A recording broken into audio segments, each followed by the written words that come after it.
Bienvenue sur Animalier. Ici, on parle de santé animale autrement. Je suis Alexandra Denazel, vétérinaire, et dans ce podcast, je vous propose de croiser la médecine vétérinaire, l'ostéopathie et les données scientifiques pour mieux comprendre le vivant dans sa complexité. Chaque épisode est une exploration de ce que dit la littérature, de ce que montre la clinique et ce que ces liens peuvent nous apprendre sur la santé animale intégrative. Si vous êtes vétérinaire ou ostéopathe animalier curieux ou même propriétaire et que vous aimez questionner vos pratiques à la lumière de la science et du terrain, vous êtes au bon endroit. Place à l'épisode du jour.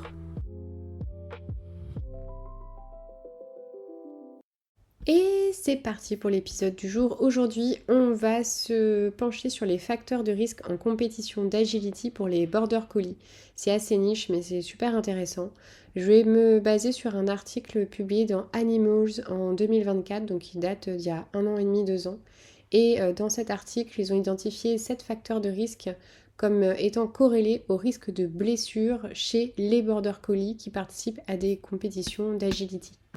Alors pour ceux qui ne connaissent pas l'agility mais qui ont peut-être un border collie, l'agility c'est un sport canin qui est assez exigeant et qui requiert de la vitesse, de la précision. Il y a des degrés d'aptitude athlétique qui sont parfois assez élevés. Il y a des sauts où on fait un virage et on ressaute la barrière dans l'autre sens. C'est ce que je vais appeler un saut arrière.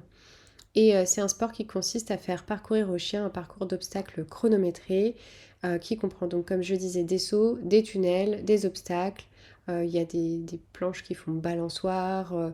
Tout ça, c'est selon une séquence qui est prédéterminée et il ne faut pas faire d'erreur.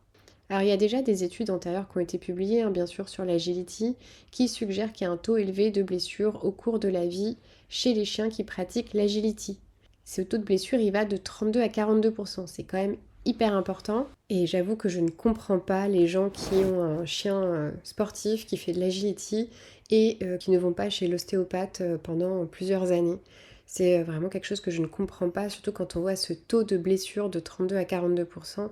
Il faut prendre en compte la sportivité de ces chiens-là, l'impact que ça a sur leur corps. On va regarder ça. Ces études qui regardent les taux de blessures chez les chiens d'agility, elles ont mis en évidence plusieurs facteurs de risque potentiels pour ces blessures, notamment la race border collie. Le fait d'être border collie, c'est un facteur de risque de blessure. Alors, il y a le fait d'être une race border collie, il y a le fait d'avoir des compétitions à un niveau élevé, il y a le fait d'avoir un rapport poids-taille élevé, et il y a l'expérience bien sûr du maître et la hauteur des sauts qui font partie des facteurs de risque. Mais vraiment ce qui est intéressant, c'est que le fait d'être border collie, c'est un risque. Peut-être que du coup, je vais un peu plus insister chez les gens qui ont des border collie plutôt que d'autres races. Alors le border collie, c'est vraiment une race qui est hyper populaire en agility, on la voit beaucoup sur les réseaux sociaux en plus. Et des études rétrospectives ont montré que les border collies sont la race la plus représentée en compétition d'agility. Ça représente entre 16 et 22% des chiens dans les enquêtes réalisées auprès des maîtres chiens d'agility. Et ça concorde aussi avec ce qu'ont dans leurs données les organisations d'agility. Il y a des études antérieures qui sont menées auprès des propriétaires qui ont révélé que les border collies se blessent plus fréquemment que les autres races. Donc c'est pas que un biais de sélection, on va dire oui, mais il y a plus de border collies. Non, ils se blessent plus fréquemment que les autres races parmi les chiens qui pratiquent l'agility. Les blessures les plus courantes chez les border collies en agility, ça inclut des blessures à l'épaule et des lésions de l'iliopsoas et des blessures au doigt. Je vais en parler de ces lésions de l'iliopsoas dans ma formation qui va sortir sur les muscles fléchisseurs de la hanche. Et ensuite, vous m'avez demandé de faire des formations aussi sur les blessures d'épaule et notamment la tendinite du biceps. Je vais en parler aussi, ça va faire partie des formations qui vont sortir sur ma plateforme de formation. Suivez ça, abonnez-vous à ma newsletter. Bref, je reprends. Il faut comprendre les facteurs de risque des blessures. Ça permet aux praticiens et aux propriétaires qui a un chien qui fait du sport d'améliorer l'éducation et la sensibilisation et le développement de stratégies et de prévention des blessures, ainsi que d'améliorer les plans de prise en charge post-blessure. Dans l'étude que je cite ce jour, l'échantillon y comprenait 934 border collies, donc c'est quand même assez représentatif. C'est une étude qui est rétrospective. Alors du coup, forcément, elle a des petits défauts. De par sa conception, une enquête rétrospective auprès des propriétaires, elle a des petites limites comme le possible biais d'autosélection et des problèmes de mémoire chez les participants. Alors pour ceux qui n'ont pas le temps d'écouter tout le podcast, ce serait bien dommage, mais les facteurs de risque de blessure qui ont été retenus à la fin de cette étude, c'est 7 facteurs principaux, outre bien sûr l'âge du chien. On a la hauteur de saut par rapport à la hauteur au garrot, on a le nombre de week-ends de compétition par an, et attention, c'est pas ce que vous croyez, ça vaut quand même le coup d'écouter cet épisode.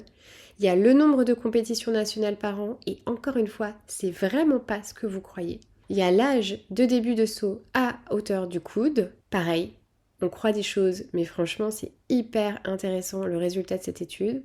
Il y a l'âge de début de saut arrière à pleine hauteur, c'est-à-dire que l'animal, il va dépasser la haie, on va dire, et il va faire demi-tour et il va sauter dans le sens inverse du sens de lequel il était venu au départ. J'espère que c'est assez clair. Sinon, vous regardez des vidéos sur YouTube.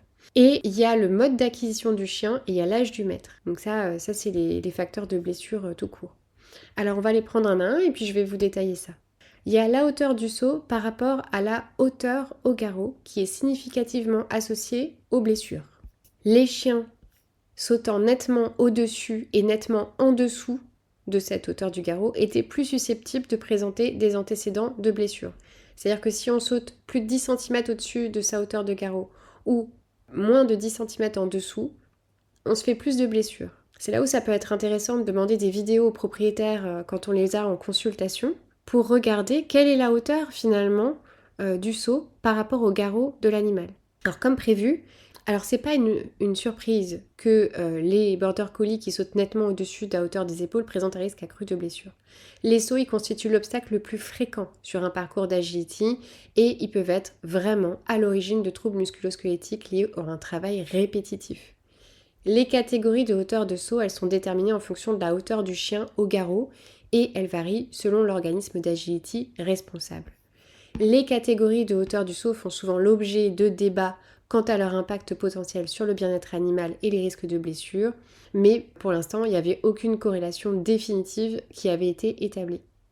Il y a plusieurs études qui ont évalué la cinématique et la cinétique du saut, c'est-à-dire qu'il y a une courbe du saut. Et on est en train d'étudier un petit peu cette courbe du saut. Souvent dans les livres que je lis de biomécanique, il y a cette courbe du saut qui est présentée. Mais par contre, la courbe du saut, souvent, elle est présentée en fonction de la hauteur de l'obstacle et de l'endroit où le chien prend appui. Est-ce que ça va plutôt être en cloche? Est-ce que ça va plutôt être droit? Mais on va voir dans cette étude qu'il y a d'autres données. Il y a une étude qui a démontré que les chiens modifient significativement la cinématique de leur saut à mesure que la hauteur augmente. C'est ce que je vous disais. En particulier, lorsque la hauteur du saut elle dépasse 125% de la hauteur du chien au garrot. Donc si la hauteur du saut elle est plus de 1,25 fois la hauteur du chien au garrot, là ça va vraiment modifier la courbe du saut. Il y a une autre étude qui a constaté que la force verticale maximale exercée par les pattes avant était plus élevée pour les obstacles plus hauts. C'est-à-dire que plus l'obstacle, la haie à sauter, elle est haute, plus il va y avoir de force à exercer par les pattes avant au moment de l'impulsion. A l'inverse, il y a une étude récente qui n'avait pas montré de diminution des forces d'impact à la réception quand on diminue la hauteur du saut de 50 cm à 40 cm. Comme ces études, elles ont principalement utilisé des border collies ainsi que certains croisements de border collies, on ignore dans quelle mesure il y a eu des modifications de la courbe du saut qui sont spécifiques aux border collies et quelle est l'ampleur de la variation entre les races. Alors pourquoi on se pose cette question-là? C'est là où c'est passionnant, que si toutes les races avaient les mêmes variations de courbe lors du saut, ça n'expliquerait pas l'augmentation du taux de blessure chez les border collies par rapport aux autres races. Ces modifications de courbe du saut et l'augmentation des forces verticales maximales chez les chiens sautant au-dessus de la hauteur d'épaule, elles pourraient potentiellement contribuer aux lésions dues au mouvement répétitif, en particulier à l'épaule, qui est la région anatomique la plus fréquemment touchée quand on a des lésions lors du saut. Alors ce qui est intéressant, c'est que les border collies qui sautent nettement en dessous de la hauteur d'épaule étaient également plus susceptibles de déclarer une blessure. Alors on ne sait pas si c'est à cause d'un biais qui a été introduit dans cette étude. Ce biais, ça serait que les chiens qui sautent moins haut justement par choix de leur maître en raison d'une blessure antérieure. Ce choix de certains propriétaires de diminuer la hauteur du saut afin de préserver les articulations ne semble pas forcément pertinent en plus, mais peut-être qu'il existe quand même. Parce qu'il y a par exemple Pog et ses associés qui ont montré que la réduction de la hauteur du saut visant à diminuer les forces exercées sur les pattes avant ne semblait pas être valide. Bon, il nous faudrait plus d'études, mais en tout cas, si ça se trouve, les chiens qui étaient déjà avec des antécédents de blessures sautaient moins haut parce que les maîtres ont mis des barres moins haut. Ça, ce sera exploré. Ce que je vais retenir, c'est que je vais faire attention à la hauteur de la barre et que je vais regarder si elle est plus de 125 fois la hauteur du garrot du chien. L'autre critère, c'est le nombre de fois où le chien a participé à une compétition nationale. Le nombre de fois où le chien a participé à une compétition nationale est associé aux antécédents de blessures. Les risques les plus élevés, trop intéressants aussi, les risques les plus élevés sont observés chez les chiens ayant participé à 3 à 5 compétitions nationales et les plus faibles chez ceux qui ont participé exactement soit à une compétition nationale par an, soit à plus de 5 compétitions nationales par an. C'est-à-dire que si vous faites qu'une compétition nationale par an, ou si vous en faites plus de 5, il y a moins de risques que si vous en faites 3 à 5. Alors, pourquoi la charge d'entraînement de compétition, le surentraînement, la fatigue, ainsi que la relation avec le propriétaire et les blessures ont été étudiés chez l'homme et chez le cheval. Et il a été montré que des charges de travail élevées sont associées à des blessures et à des mauvaises performances, tant chez l'homme que chez le cheval. Il n'existe pour l'instant aucune étude qui évalue la charge de travail, le surentraînement, la fatigue et les blessures chez le chien, mais ce serait intéressant. Dans ce contexte, la découverte d'une association entre le nombre de week-ends de compétition et le risque de blessure, elle n'était pas complètement inattendue. Mais ce qui est inattendu, c'est de trouver un risque relativement plus faible chez les border collies qui participent à 26 compétitions ou plus par an. Ils s'attendaient à avoir une corrélation du type plus on fait de compétitions, plus on se blesse. Et en fait, si on fait plus de 26 compétitions par an, on se blesse moins quand on est un border collie. C'est trop intéressant. Alors, pourquoi ? Les indicateurs de charge de travail, ils sont complexes. Et les études en médecine humaine, elles ont montré que des indicateurs isolés tels que la fréquence ou la durée ne sont pas nécessairement représentatifs de la charge de travail globale ou du risque de blessure.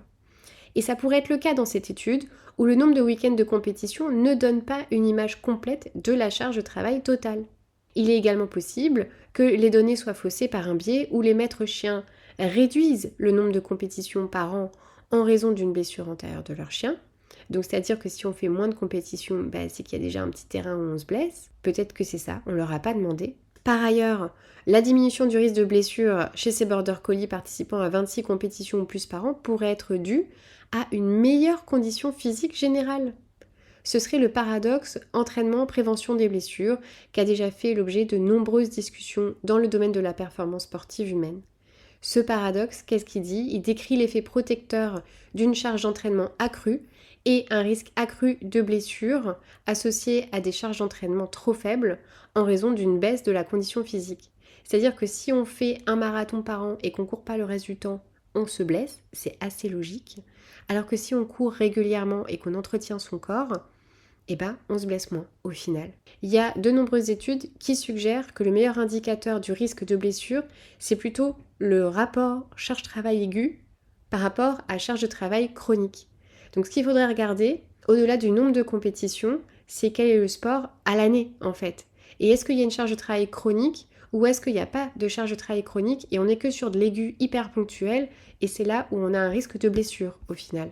La charge de travail aiguë, elle correspond à la charge de travail qui est subie sur une très courte période, tandis que la charge de travail chronique, c'est la moyenne mobile des 3 à 6 dernières semaines d'entraînement. Et ça, je vais l'inclure dans mon questionnaire en consultation. Il semblerait qu'une charge de travail chronique élevée puisse être finalement un indicateur d'une meilleure condition physique et que le risque de blessure soit en réalité attribuable à des augmentations soudaines ou des pics de charge de travail aiguë. Il est possible que les border collies qui participent régulièrement et fréquemment à des compétitions aient une charge de travail chronique plus élevée, mais qui serait signe du coup d'une meilleure condition physique et qu'ils soient du coup moins susceptibles de subir des pics de leur charge aiguë. A l'inverse, les chiens qui participent moins fréquemment à des compétitions ont une condition physique moindre, ou peuvent être exposés à un risque plus élevé d'augmentation soudaine de leur charge de travail s'ils ne s'entraînent pas et s'ils ne participent pas à des compétitions aussi régulièrement.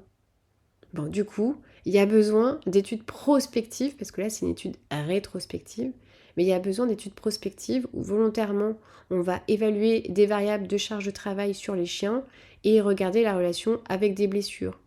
Et du coup, le résultat de ces études, ça influencera probablement les conseils d'entraînement à l'agility et la planification des compétitions. Alors, il y a des études antérieures qui ont montré des corrélations entre la participation à des compétitions nationales et un risque accru de blessures chez les chiens d'agility. Mais cependant, ce qui est intéressant dans cette étude, c'est qu'on ne va traiter que des border collies. Et le profil de risque des border collies diffère de celui observé chez l'ensemble des chiens d'agility. Chez ces derniers, la participation à des compétitions nationales est associée à un risque accru de blessure, quel que soit le nombre de participations à ces compétitions, chez les chiens normaux, chez les chiens autres que les border collies. En revanche, chez les border collies, le risque de blessure le plus faible est associé à la participation à une ou plus de 5 compétitions nationales. Et le risque le plus élevé est observé chez les chiens ayant participé à 2, 3, 4, 5 compétitions nationales. On ignore pourquoi ce profil de risque de blessure en fonction du nombre de compétitions nationales existe chez les border collies. Mais là encore, c'est pas observé dans l'ensemble de la population canine d'agility. Donc, on va en rediscuter à la fin de cet épisode. Le 4e facteur de risque, c'est l'âge auquel les chiens auraient commencé l'entraînement au saut à hauteur de coude. Alors ça, c'est quand même assez spécifique. Et je ne sais pas si c'est une question que les soignants posent en consultation quand ils ont un border collie qui fait de l'agility. L'âge auquel les chiens auraient commencé l'entraînement au saut à hauteur de coude est, dans cette étude, associé à leur antécédent de blessure. Les risques les plus élevés, ils ont été observés chez ceux qui ont commencé l'entraînement avant 10 mois ou entre 13 et 15 mois. Et les plus faibles, c'est chez les chiens ayant commencé après 15 mois. Donc 16-18 mois et plus de 18 mois dans les catégories dans lesquelles ils ont posé des questions. C'est également associé à un risque de blessure prolongée. Le risque le plus élevé de blessure prolongée étant observé chez les chiens ayant commencé entre 13 et 15 mois, et un risque moindre chez ceux qui ont commencé entre 16 et 18 mois ou après 18 mois, c'est ce que je vous disais. Les sauts à hauteur de coude ont été spécifiquement, mais de manière anecdotique, considérés comme une limite pour l'entraînement avant la fermeture des cartilages de croissance. Et ça, c'est vraiment un point sur lequel les propriétaires échangent beaucoup. L'association entre les antécédents de blessure et l'âge auquel on commence les sauts à hauteur de coude pourrait indiquer que l'impact répétitif de l'entraînement au saut avant la maturité, même à des hauteurs plus basses, a une influence négative sur le développement musculo-squelettique. D'autant plus qu'un risque plus élevé a été observé chez les chiens commençant les sauts à hauteur de coude à un plus jeune âge. Il y a également eu des preuves d'antécédents de blessures plus longs chez les chiens commençant les sauts à hauteur de coude à 13-15 mois par rapport aux autres âges. La raison de cela est inconnue, mais elle pourrait être liée à la progression de l'entraînement. Et c'est marrant parce que souvent on se dit « Ah, c'est bon, le chien il a fini sa croissance, il a 13-14 mois, c'est bon, vous pouvez y aller. » Et en fait non, les chiens qui ont commencé entre 13 et 15 mois se font plus mal que les autres. Alors il est possible que les maîtres qui initient les chiens à un saut dès le plus jeune âge, donc avant ces 13-15 mois, limitent le nombre de répétitions ou progressent plus lentement dans l'entraînement, contrairement à ceux qui attendent que leur chien soit plus âgé et qui accélèrent la progression de l'entraînement avec une plus grande intensité dans le but de commencer rapidement la compétition. Donc peut-être que ceux qui ont attendu que leur chien soit adulte, entre guillemets, ils sont un petit peu frustrés d'avoir attendu et du coup, ils y vont un petit peu trop fort, un petit peu trop d'intensité, un petit peu trop de répétition. Alors on ignore pourquoi un entraînement précoce au saut à hauteur de coude augmente le risque de blessure chez les border collies, mais pas chez les chiens d'agility en général. Il est possible qu'il y ait d'autres variables qui soient impliquées, comme le nombre de répétitions du saut, l'intensité des séances d'entraînement, leur fréquence, qui diffèrent entre les border collies qui s'entraînent en agility et les autres races. Peut-être que les border collies, ils y vont un petit peu plus fort au final. Par ailleurs, la conformation corporelle pourrait jouer un rôle dans ce risque accru. Il y a des études biomécaniques qui vont être nécessaires pour explorer cette hypothèse, parce que comme je vous le disais, il va falloir évaluer les courbes de saut entre les différentes races pour évaluer le risque des facteurs d'entraînement en relation avec le risque de blessure au fil du temps, et notamment les variables d'entraînement chez les jeunes chiens en développement. Le 5e facteur de risque, c'est l'âge auquel un chien aurait commencé les sauts arrière à pleine hauteur. L'âge auquel un chien commence les sauts arrière à pleine hauteur est associé à des antécédents de blessure. Cependant, le risque le plus faible est observé chez ceux ayant commencé les sauts arrière à pleine hauteur les plus jeunes, donc à moins de 13 mois. Et le risque le plus élevé, c'est chez ceux qui ont commencé entre 13 et 15 mois. Comme pour les chiens qui commencent l'entraînement au saut à hauteur de cou entre 13 et 15 mois. C'est vraiment un âge critique en fait. Alors, comme je vous le disais, le saut arrière, c'est une technique où le chien se déplace vers l'arrière de l'obstacle et effectue le saut dans la direction opposée à la trajectoire qui est prévue. Qu'est-ce que ça exige concrètement? Ça exige une décélération, un virage et un regroupement plus important que lorsque le chien effectue un saut de face. Les entraîneurs et les propriétaires des maîtres chiens en agility pensent que les sauts arrière sont plus exigeants physiquement et peuvent entraîner des blessures si c'est pratiqué de manière répétitive. Cependant, il n'y a aucune étude cinétique ou cinématique qui a été réalisée pour examiner les différences d'exigence physique entre un saut arrière et un saut en ligne droite ou avec les virages. Bon, quand même, moi je suis plutôt de l'avis des propriétaires, je pense que c'est plus exigeant. Le profil de risque de blessure lors de l'initiation au saut arrière à pleine hauteur, il était attendu dans cette étude. Donc les border collies qui ont commencé les sauts arrière à pleine hauteur avant l'âge de 13 mois ont présenté des taux de blessure les plus faibles, tandis que ceux qui ont commencé entre 13 et 15 mois présentent le risque de blessure le plus élevé. Alors on ne sait pas pourquoi il y a cette distribution-là, et on ignore à nouveau pourquoi ce profil existe chez les border collies mais pas chez les chiens d'agility en général. Donc encore une fois, il y a besoin de faire plus d'études. Le 6e critère, c'est le mode d'acquisition du chien. Les border collies adoptés dans des refuges ou des associations de protection animale présentent un risque de blessure réduit par rapport à ceux acquis auprès d'un éleveur. On ignore pourquoi des chiens de la même race acquis de différentes manières présentent des risques de blessure différents au final. Il est possible que les border collies acquis auprès d'éleveurs, notamment ceux élevés pour le sport, présentent des traits de personnalité tels qu'une plus grande énergie, une tendance accrue à travailler malgré la douleur ou les blessures, ce qui pourrait les prédisposer au développement ou à l'aggravation de blessures. Il est possible qu'il y ait des facteurs conformationnels ou génétiques qui prédisposent aussi certaines lignées de border collies, donc d'élevage, aux blessures. Parce qu'il y a des maladies comme l'ostéochondrose de l'épaule, la musculotendinopathie du gastrocnémien, les collapsus épisodiques induits par l'exercice et le syndrome de neutrophile piégé qui sont plus fréquents chez cette race que chez d'autres races. Donc peut-être qu'il y a une prédisposition génétique aux blessures. Il est également possible que les maîtres qui acquièrent des border collies auprès d'éleveurs aient des ambitions plus élevées pour la carrière de leur chien en agility et soient donc plus enclins à entraîner avec une plus grande intensité ou fréquence, ce qui pourrait accroître le risque de blessure. Toutefois, il n'y a aucune étude validée pour cette hypothèse, donc à nouveau, il faut faire des études sur les différences de risque de blessure entre les diverses populations de border collies. Enfin, dernier critère, c'est l'âge du maître. On a un risque maximal pour les maîtres qui sont âgés entre 35 et 44 ans. On a des facteurs de risque de blessure prolongée également. Donc là, je vous ai donné les facteurs de risque en vrac, mais les facteurs de risque de blessure vraiment prolongés, graves, avec un arrêt de plus de 3 mois, c'est la hauteur du saut par rapport au coude. Donc ça doit vraiment faire partie de notre questionnaire en fait en consultation. Et fait inattendu, la formation médicale du maître chien, qui est associée dans l'étude à une blessure prolongée. Alors bon, je ne vais pas en parler très longtemps. Le risque de blessure élevé est observé chez les chiens dont les maîtres chiens étaient assistants vétérinaires. Et il y a un risque un peu plus élevé aussi chez les chiens dont les maîtres travaillent dans la santé humaine. Bon, alors ils se sont dit peut-être que en fait ce qu'ils appelaient blessure prolongée, c'est un arrêt de plus de 3 mois. Ils se sont dit peut-être que quand on est ASV ou qu'on travaille dans le milieu de la santé, on va arrêter plus longtemps son chien. C'est peut-être pas que la blessure est plus grave, mais on la prend un petit peu plus au sérieux. Donc voilà, c'est peut-être un petit biais. Du coup, je vais pas m'appesantir dessus. Moi, j'ai pas assez d'échantillonnage dans ma clientèle pour me dire ok, les chiens d'ASV se blessent plus longtemps. Je ne pense pas.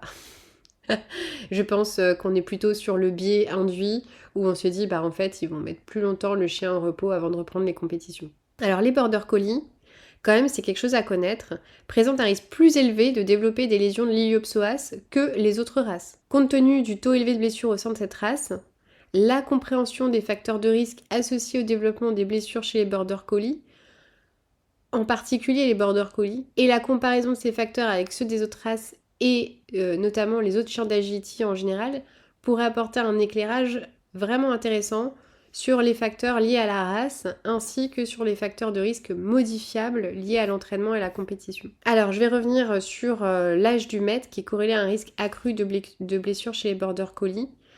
Les chiens de maître qui sont âgés entre 35 à 44 ans présentent des risques plus élevés de blessures. Alors pourquoi ? Il est possible que ça reflète une compétitivité accrue dans ce groupe d'âge pour lequel les facteurs de compétitivité ont déjà été associés à un risque accru de blessure. Je vais vous lire un article sur les blessures des propriétaires de Border Collie.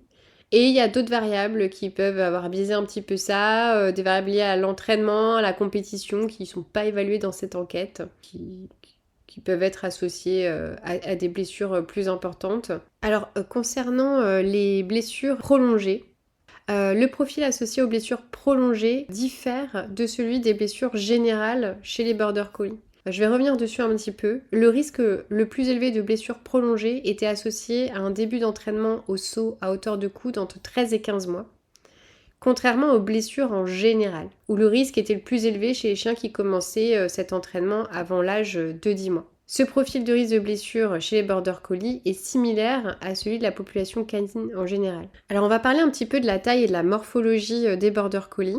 Bien qu'ils appartiennent à une seule race, les Border Collie peuvent présenter une grande variabilité de taille et de morphologie.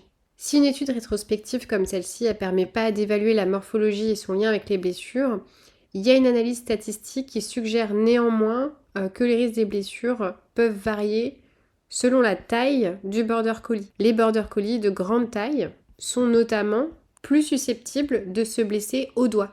Les obstacles de contact, notamment des structures en A et les bases de piqué de slalom, sont suspectés d'être une source potentielle de blessures au doigt. Il est possible que le bras de levier plus long chez les chiens de grande taille augmente les forces exercées sur le bout des doigts, en particulier lors de la décélération sur les obstacles de contact et lors des mouvements latéraux, comme l'exécution de slalom ou de virage.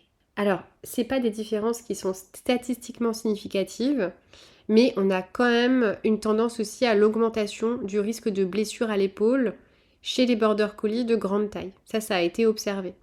Donc si vous avez un Border Collie de grande taille, il faut particulièrement s'intéresser aux blessures au niveau des doigts et des épaules, et puis questionner sur les décélérations, les slaloms. Pourquoi ? Parce que ça pourrait être dû à l'augmentation des mouvements externes sur l'articulation de l'épaule. Chez les chiens de grande taille, ça accroîtrait les forces musculaires nécessaires pour contrer ces moments où on a un appui particulier sur l'articulation de l'épaule. L'augmentation de la sollicitation musculaire, elle peut entraîner une augmentation des blessures musculaires et tendineuses qui serait due à la fatigue, à la surutilisation et au microtraumatisme répété. Chez les Border Collie de petite taille par contre, on observe une tendance à un risque accru de blessures lombosacrées. Selon l'organisation d'Agility, les Border Collie de petite taille peuvent sauter nettement au-dessus de la hauteur des épaules, et sauter au-dessus de la hauteur des épaules est associé à un risque général de blessures plus élevé, comme on l'a dit précédemment. Cependant, le risque accru de blessures spécifiques à la région lombosacrée, elle pourrait être liée à l'amplitude d'extension lombosacrée, qui est plus importante pour atteindre la même hauteur de saut que leurs congénères plus grands. Donc les petits chiens, ils se font un petit peu mal aux épaules, mais c'est plus les grands chiens qui se font mal aux épaules et aux doigts. Les petits chiens, ils ont un risque accru de blessures lombosacrées. Alors on pense actuellement qu'une augmentation ou une modification de la charge mécanique sur le disque lombosacré contribue à cette forte prévalence de la dégénérescence discale lombosacrée.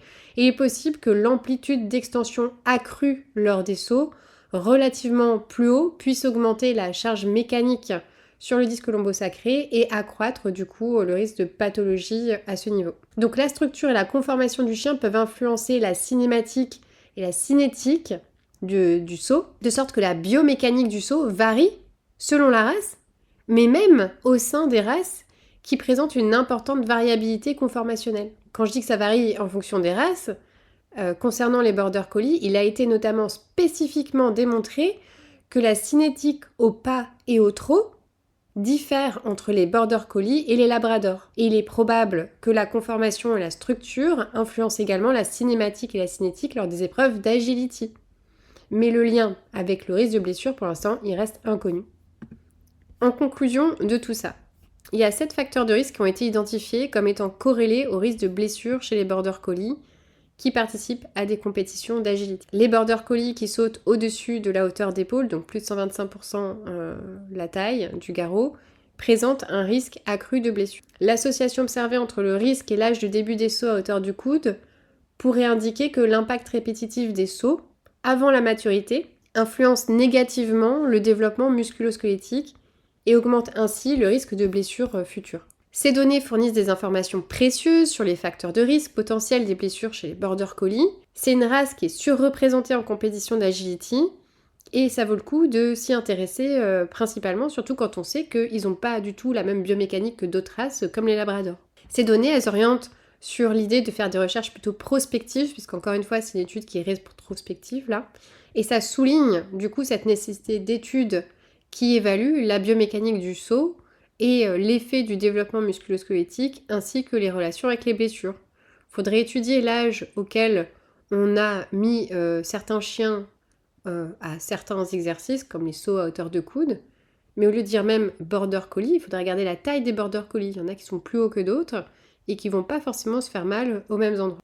Étant donné que certains schémas de risque de blessure étaient différents chez les border collies par rapport aux chiens d'agility en général, des études supplémentaires sur la conformation, la structure, le comportement et la génétique des border collies et leur relation avec les blessures seraient aussi indiquées. Ce que je retiens, moi, c'est de demander en consultation aux propriétaires de border collies qui font de l'agility quelle est la hauteur de saut, comment se passe un saut en arrière, donc des vidéos, à quel âge ils ont commencé les sauts, notamment les sauts à hauteur de coude, quel est leur rythme de compétition, par exemple le nombre de week-ends par an, et le nombre de compétitions nationales par an, quel est leur objectif lors des compétitions, est-ce qu'on est sur un objectif de gagner, est-ce que c'est juste un lien avec le chien, et je vais intégrer ça à mon questionnaire de consultation, notamment en faisant un questionnaire peut-être de consultation spéciale chien sportif d'agility. Je vais commencer à noter en fonction des articles que je lis aussi, les races qui sont citées. Parce que j'avais pas à ce point conscience de la différence de cinétique du saut selon la race du chien en agility et des conséquences sur les pathologies. Même si c'est normal au final, hein, quand on se dit un petit chien il saute pas pareil qu'un grand chien, un chien long il saute pas pareil qu'un chien court. Et j'avais lu des articles sur les corgis en compétition et leurs difficultés de saut par rapport à des chiens qui ont la même hauteur au garrot. Parce que les corgis, finalement, ils sont assez représentés en agilité. Mais je ne mettais pas, à mon sens, assez l'accent sur la morphologie du chien dans une catégorie, par exemple chien moyen. Je faisais pas vraiment attention entre deux border collies. Et là, je vais faire attention à ça. Je vais désormais y faire particulièrement attention. Et cet article enrichit, en mon sens, mon regard critique et mon questionnement, ainsi que mon suivi des chiens d'agility, que je vais voir en consultation. Et je vais enrichir ce questionnaire-là sur notamment l'historique des blessures et peut-être déconseiller certains obstacles ou faire attention sur la répétition de certains obstacles en fonction des pathologies. Si j'ai un border collie qui est particulièrement haut et long, je vais peut-être faire attention à ses décélérations et faire attention à ses lésions au niveau des doigts. Un petit peu plus que pour un border collie un peu plus trapu, où là, je vais peut-être donner plus de conseils sur les lésions de l'iliopsoas. Je vais travailler avec les propriétaires et travailler aussi sur leur motivation, sur la manière dont ils ont adopté le chien et pourquoi ils ont choisi plutôt un élevage ou plutôt un refuge, puisqu'apparemment, ça a un impact sur le risque de blessure du chien. Donc cet article, il ouvre aussi sur un avis critique qu'on peut avoir en consultation Et c'est à nous ensuite de faire notre propre enquête rétrospective et de faire le point entre ce qu'on voit en clinique et ce qui a été publié dans cet article. Voilà. En tout cas, moi, ça m'a passionné de lire cet article spécifique au Border Collie. On sait qu'ils ont plusieurs pathologies spécifiques, mais là, il y a vraiment des facteurs de risque qui diffèrent par rapport aux autres races. Et on va faire attention notamment sur cette mise au sport entre 13 et 15 mois. J'ai trouvé ça passionnant, j'espère que vous aussi. À bientôt pour un nouvel épisode. Merci d'avoir écouté cet épisode jusqu'au bout. S'il t'a plu, n'hésite pas à me mettre 5 étoiles sur ta plateforme d'écoute préférée, ça me donne de la force pour en faire d'autres. Bye bye!